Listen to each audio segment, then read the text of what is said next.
When the computer screen was invented, we arrived at a divide in the history of human culture like that of the printing press. And people didn't get it.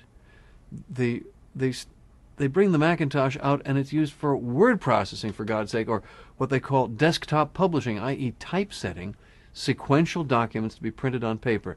That's like driving a 747 on the highway. Okay.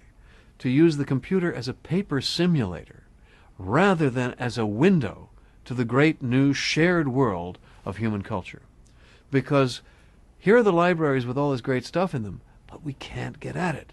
You can't get at this. Just because a book is published doesn't mean it's accessible. It just means that someone somewhere once had a copy. Whether that book even exists anywhere is not clear. So with the Xanadu system, we'll be able to create a repository that can grow indefinitely without slowing down substantially in performance. In fact, it should be able to keep up with, to continue fast delivery in the year 2020, even when there are 1 trillion documents with 1 trillion links between them, and people are adding 1 billion documents a day, let's say, as the thing really gets up to speed. This will essentially become the replacement of the printing press. Now, people thought I was crazy when I talked about this in 1960 and in 1970. And what really rocks me back on my heels now is that they say, oh, of course, that's how it's going to be. And I say, what?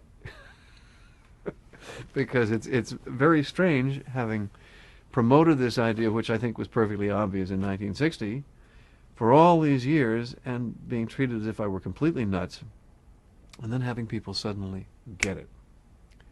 It's very nice.